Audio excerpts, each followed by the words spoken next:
저는 60이 넘어서 제 전화번호부를 절반 이상 지웠습니다. 아무에게도 말하지 않았고, 선언하지도 않았고, 이유를 설명하지도 않았습니다. 그냥 하나씩 조용히 지웠습니다. 그런데 이상하게도 그날 밤 저는 아주 오랜만에 마음이 편안했습니다. 나이 들수록 사람 만나는 게 왜 이렇게 피곤해질까? 젊을 때는 사람을 만나고 돌아오면 이상하게 힘이 났습니다.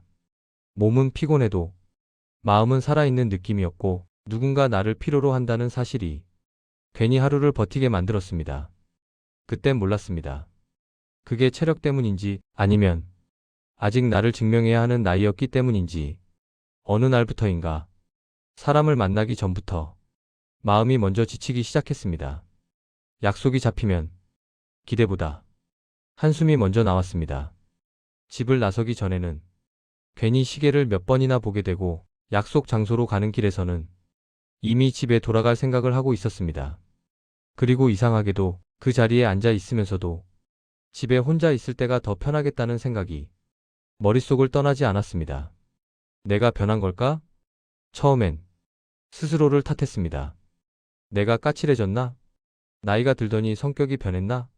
사람을 싫어하는 사람이 된 건가? 그래서 더 애써 나갔습니다. 더 웃으려고 했고, 더 맞장구를 쳤고, 더 괜찮은 척을 했습니다. 그런데 그럴수록 집에 돌아오면 마음이 텅 비어 있었습니다. 사람을 만났는데 왜 더 외로울까? 이게 가장 이해되지 않았습니다. 사람들 속에 있었는데 왜 혼자 있는 기분이 들까? 그때 깨닫기 시작했습니다. 이 피곤함은 몸의 문제가 아니라 마음의 방향이 바뀌고 있다는 신호라는 걸. 나이 들수록 우리가 피곤해지는 진짜 이유는 하나가 아니었습니다. 첫 번째, 더 이상 증명할 필요가 없어졌기 때문입니다. 젊을 때는 사람을 만나야 했습니다. 능력을 보여야 했고, 잘하고 있다는 걸 증명해야 했고, 뒤처지지 않았다는 걸 확인받아야 했습니다. 하지만 예순을 넘기고 나면 이미 살 만큼 살아봤고, 겪을 만큼 겪어봤습니다. 더 이상 누군가에게 나 이런 사람이야 라고 설명하지 않아도 됩니다. 두 번째, 말보다 침묵이 편해지기 때문입니다. 예전엔 대화가 없으면 어색했습니다. 지금은 말이 많을수록 피곤해집니다. 반복되는 자랑, 끝없는 비교, 결론 없는 하소연. 듣다 보면 고개는 끄덕이고 있지만 마음은 점점 멀어집니다. 침묵이 불편한 사람보다 침묵이 자연스러운 사람이 훨씬 귀해지는 나이, 그게 지금입니다. 세 번째, 감정 소모를 견디기 힘들어지기 때문입니다. 사람을 만난다는 건 생각보다 많은 에너지를 씁니다. 기분을 맞춰야 하고, 말의 뉘앙스를 계산해야 하고, 상처 주지 않으려 조심해야 합니다. 젊을 땐 그게 가능했습니다. 회복이 빨랐으니까요. 하지만 지금은 한 번 다른 마음이 예전처럼 쉽게 돌아오지 않습니다. 이런 생각을 하던 중 쇼펜하우어의 한 문장이 떠올랐습니다. 인간은 혼자 있을 때 가장 자기 자신과 가까워진다. 예전 같았으면 외면했을 말이었습니다. 하지만 이제는 다릅니다. 사실 저는 사람을 줄이겠다고 처음부터 마음먹은 건 아니었습니다. 어느 날 갑자기 이제부터 관계를 정리해야지 이런 결심을 한 것도 아니었습니다. 그저 점점 버거워졌을 뿐입니다. 아무 일도 없었는데 마음은 계속 무거웠습니다. 사람들이 흔히 묻습니다. 무슨 큰 사건이 있었나요? 배신이라도 당하셨어요? 아닙니다. 큰 사건은 없었습니다. 누가 크게 상처 준 것도 아니고 결정적으로 등을 돌린 사람도 없었습니다. 약속을 잡고 나서부터 이미 마음은 지쳐 있었고 그 자리에 앉아 있는 동안엔 언제 끝나지만 생각하고 있었습니다. 그날 집에 돌아와서 혼자 앉아 있었습니다. 특별한 날도 아니었습니다. 그냥 평범한 하루였습니다. 그런데 문득 이런 생각이 들었습니다. 이 만남이 내 인생에 꼭 필요한가? 이 질문 하나가 이상하게 마음을 파고들었습니다. 그때 다시 쇼펜하우어의 말이 떠올랐습니다. 인간은 타인과 가까워질수록 고통에 더 많이 노출된다. 예전엔 이 말이 차갑게 느껴졌습니다. 사람을 너무 부정적으로 본다고 생각했습니다.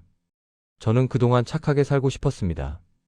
사실 저는 관계를 많이 유지한 이유가 외로움 때문만은 아니었습니다. 착한 사람으로 남고 싶었기 때문입니다. 연락 오면 받아줘야 할 것 같았고, 부탁을 거절하면 안 될 것 같았고, 관계를 끊으면 나쁜 사람이 될 것 같았습니다. 하지만 어느 순간 이 질문이 따라왔습니다. 왜 나는 항상 참고 있는 쪽일까? 착함과 희생은 다른 거였습니다. 착하다는 건 상대에게 무례하지 않는 것이지 자기 자신을 계속 밀어붙이는 게 아니었습니다. 그런데 저는 그 경계를 넘어서고 있었습니다. 불편한 말을 웃으며 넘기고 싫은 자리를 억지로 버티고 집에 와서 혼자 끙끙 앓고 결심의 순간은 의외로 작았습니다. 어느 날 전화가 왔습니다. 평소처럼 특별할 것 없는 통화였고 늘 하던 이야기였습니다. 전화를 끊고 나서 한참을 핸드폰을 쥐고 있다가 이런 생각이 들었습니다. 이 전화 받지 않아도 됐던 건 아닐까? 그때 처음으로 이런 생각을 했습니다. 모든 관계를 끝까지 가져갈 필요가 없는 건 아닐까? 이 생각은 한번 떠오르자 쉽게 사라지지 않았습니다. 오히려 그동안 억눌러 왔던 감정들이 하나씩 떠오르기 시작했습니다. 난 왜 늘 맞춰왔는지, 난 왜 늘 먼저 연락했는지, 난 왜 늘 불편함을 감수했는지. 관계를 줄인다는 건 포기가 아니었습니다. 그날 밤 저는 처음으로 이렇게 정리했습니다. 나는 사람을 버리는 게 아니라 나를 더 이상 소모시키지 않겠다는 거다. 관계를 줄이겠다고 마음먹자 이상하게도 몇몇 얼굴이 바로 떠올랐습니다. 만나고 오면 꼭 후회가 남는 사람, 나의 변화를 불편해하는 사람, 늘 과거 이야기만 붙잡는 사람. 그때 깨달았습니다. 마음은 이미 알고 있었는데 내가 인정하지 않았을 뿐이라는 걸. 두려움이 없었던 건 아닙니다. 솔직히 말하면 겁이 났습니다. 정말 혼자가 되면 어쩌나, 사람들이 나를 잊으면 어쩌나, 외로움이 더 커지면 어쩌나. 하지만 이 말이 결정타였습니다. 쇼펜하우어의 또 다른 말이 마음을 흔들었습니다. 혼자 있는 것을 견디지 못하는 사람은 타인 속에서도 결코 평온해질 수 없다. 그 문장을 읽고 한참을 가만히 있었습니다. 그리고 조용히 결심했습니다. 한 번은 혼자를 선택해보자. 관계를 줄이기로 한 건 실험이었습니다. 영원한 단절이 아니라 잠시 숨을 고르는 선택이었습니다. 연락을 먼저 하지 않기로, 불편한 자리는 정중히 거절하기로, 나를 소모시키는 만남은 쉬어보기로. 그리고 놀라운 일이 벌어졌습니다. 아직 아무 관계도 끊지 않았는데, 결심만 했을 뿐인데, 마음이 조금 가벼워졌습니다. 결심을 했다고 해서 바로 행동으로 옮길 수 있는 건 아니었습니다. 머리로는 이제 줄여도 된다고 생각했지만 손은 쉽게 움직이지 않았습니다. 전화번호부를 열어놓고 한참을 가만히 들여다봤습니다. 첫 번째로 떠오른 사람.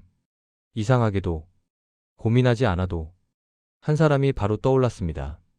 오래 알았고 자주 만났고 겉으로 보기엔 아무 문제도 없어 보이는 사람이었습니다. 그래서 더 헷갈렸습니다. 나쁜 사람도 아니고 큰 잘못을 한 것도 아니고 굳이 끊어야 할 이유도 없어 보였습니다. 그런데 몸이 먼저 반응하고 있었습니다. 그 사람과의 약속을 떠올리면 이상하게 가슴이 답답해졌습니다. 만나기 전부터 피곤했고 만나고 나면 꼭 후회가 남았습니다.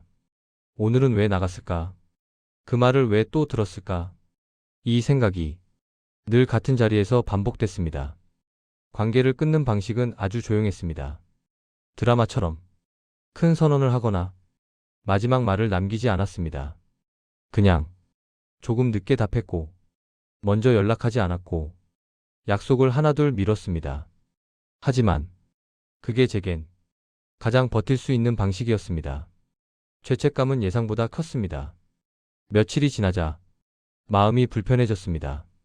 혹시 상처받지는 않았을까? 내가 너무 이기적인 건 아닐까?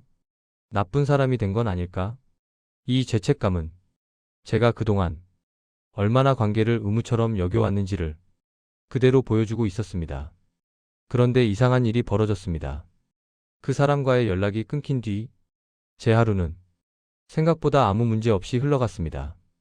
아침은 그대로 왔고 밥은 여전히 맛있었고 하루는 조용히 지나갔습니다.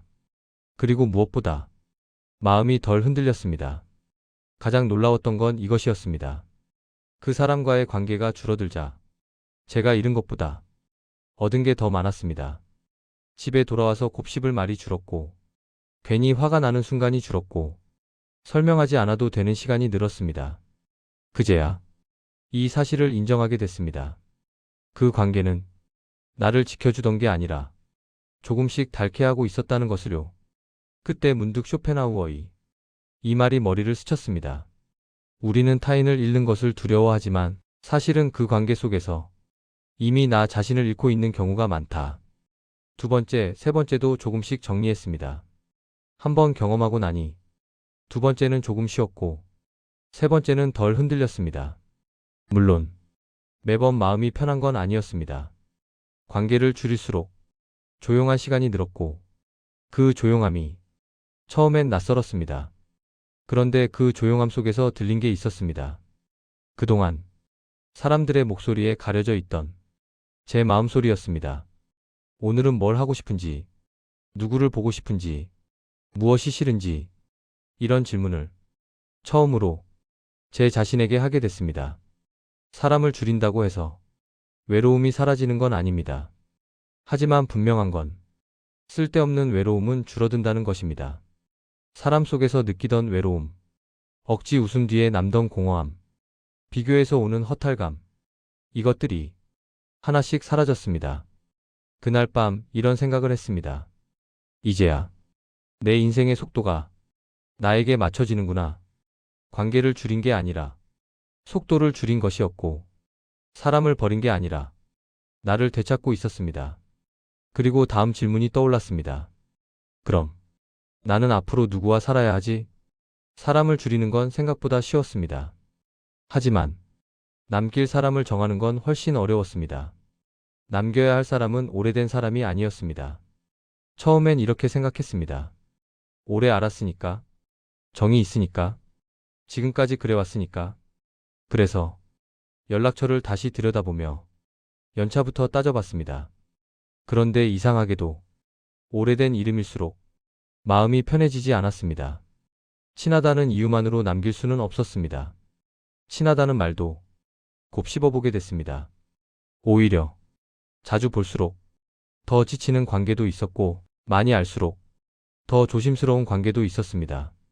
하루는 아무 약속도 없는 날 혼자 앉아 있다가 이 생각이 들었습니다.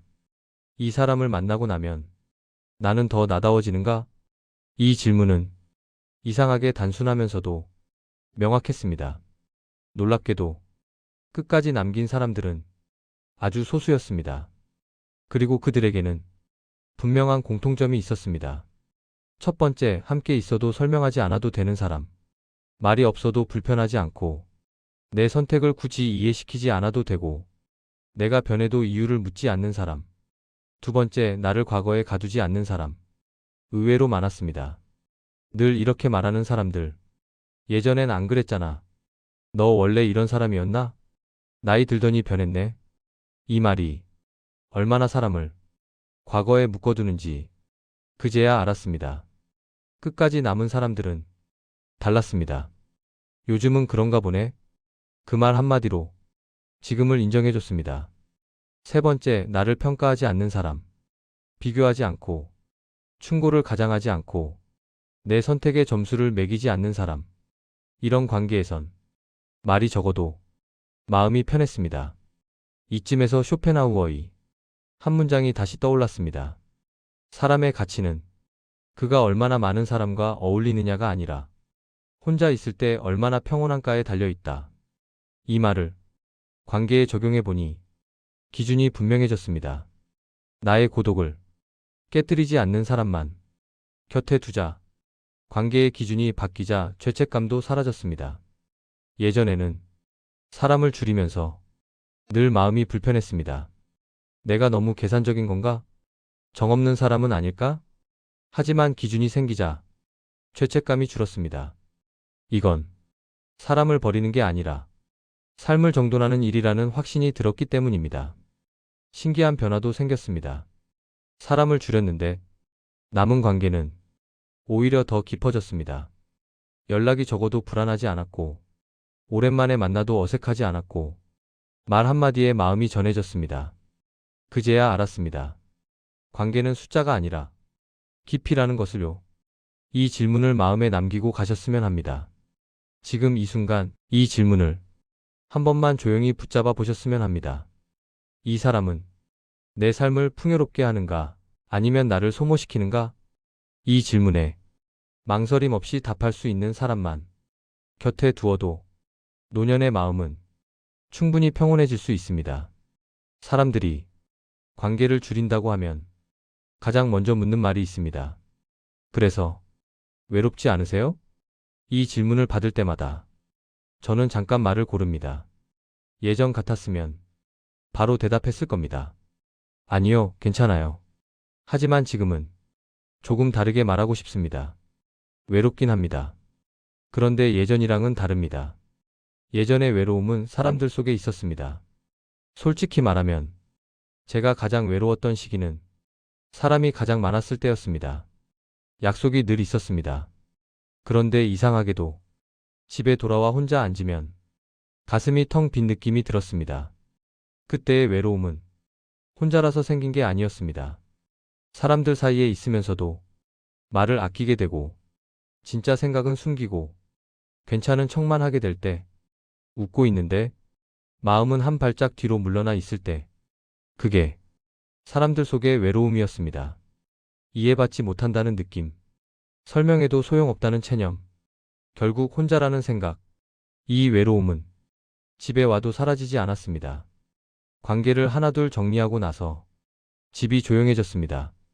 전화벨이 덜 울렸고 메시지도 줄었습니다. 처음엔 이 조용함이 불안했습니다. 그런데 며칠, 몇 주가 지나자 이 조용함이 다르게 느껴지기 시작했습니다. 이 조용함은 외로움이 아니라 고독이었습니다. 고독은 외로움과 달랐습니다. 외로움은 사람을 찾게 만들지만 고독은 나 자신에게 돌아오게 만들었습니다. 굳이 말을 하지 않아도 되고 설명할 필요도 없고 이해받지 않아도 괜찮은 상태. 쇼펜하우어는 외로움과 고독을 같은 말로 보지 않았습니다. 그는 이렇게 말했습니다. 고독은 자신과 함께 있는 능력이다. 이 문장을 예전엔 이해하지 못했습니다. 하지만 지금은 다릅니다. 고독은 혼자가 되는 상태가 아니라 혼자 있어도 무너지지 않는 상태였습니다. 외로움은 왜 더 아픈가? 외로움이 아픈 이유는 혼자라서가 아닙니다. 기대가 남아있기 때문입니다. 누군가 알아주길 바라고, 누군가 연락해주길 기다리고, 누군가 채워주길 기대할 때 그 기대가 돌아오지 않으면 외로움은 더 커집니다. 고독은 기대가 없는 상태였습니다. 고독에는 기대가 없습니다. 그래서 실망도 줄어듭니다. 연락이 없어도 이유를 묻지 않고, 혼자인 날에도 자신을 탓하지 않고, 조용한 하루를 실패로 보지 않습니다. 이 차이가 생각보다 큽니다. 예전에는 혼자 있는 시간이 벌칙 같았습니다. 이러다 사람들한테 잊히는 거 아닐까? 이렇게 살면 쓸모없는 사람 되는 거 아닐까? 하지만 지금은 혼자 있는 시간이 회복의 시간이 되었습니다. 아침에 천천히 차를 마시고 굳이 TV를 켜지 않아도 되고 아무 말 안 해도 괜찮은 시간. 노년에 필요한 건 고독을 견디는 힘입니다. 젊을 때는 사람 속에 있어야 버틸 수 있었습니다. 하지만 노년에는 다릅니다. 노년에는 고독을 견디는 힘이 곧 삶의 질이 됩니다. 쇼펜하우어는 이렇게 말합니다. 인간은 내면이 풍요로울수록 고독을 두려워하지 않는다. 이 말은 이제 제 삶의 설명이 되었습니다. 고독을 받아들이자 외로움이 줄었습니다. 아이러니하게도 고독을 받아들이자 외로움이 줄었습니다. 사람을 찾지 않아도 불안하지 않았고 연락이 없어도 스스로를 의심하지 않았습니다. 이 질문을 남기고 싶습니다. 혹시 지금 혼자가 될까봐 관계를 붙잡고 있다면 이 질문을 한번 스스로에게 던져보셨으면 합니다. 나는 사람을 잃는 게 두려운가? 아니면 나 자신과 마주하는 게 두려운가? 이 질문에 정직해질 수 있다면 노년의 외로움은 이미 반 이상 줄어든 셈입니다. 관계를 줄이고 남길 사람을 정하고 고독을 받아들이고 나니 마지막으로 이런 생각이 들었습니다. 그렇다면 말년의 평온은 어디서 완성되는 걸까? 관계를 줄이고 남길 사람을 정하고 혼자 있는 시간을 받아들이고 나니 문득 이런 생각이 들었습니다. 평온하게 사는 사람들은 도대체 뭐가 다른 걸까?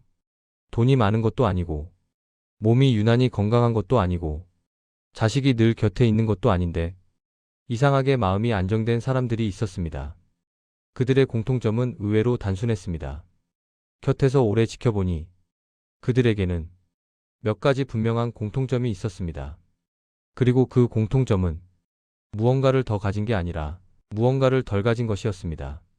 첫 번째, 사람들에게서 답을 구하지 않습니다. 말년이 평온한 사람들은 사람에게서 위로, 인정, 이해를 끝까지 받아내려 하지 않습니다. 누가 알아주지 않아도, 연락이 없다고 서운해하지도 않고, 기대가 어긋나도 크게 흔들리지 않습니다. 두 번째, 관계를 증명하지 않습니다. 평온한 사람들은 관계를 유지하기 위해 애쓰지 않습니다. 먼저 연락하지 않아도 괜찮고, 자주 보지 않아도 불안해하지 않고, 멀어지면 억지로 붙잡지 않습니다. 그들은 이렇게 말합니다. 인연이면 남고 아니면 흘러가는 거지. 이 말이 체념이 아니라 삶을 통과한 사람의 언어라는 걸 이제는 알겠습니다. 세 번째, 자기 하루를 소중히 여깁니다. 말년이 평온한 사람들은 아주 작은 하루를 허투루 쓰지 않습니다. 아침에 마시는 차 한 잔, 조용히 걷는 산책, 혼자 있는 저녁 시간. 그들은 이 시간을 누군가로 채우려 하지 않습니다.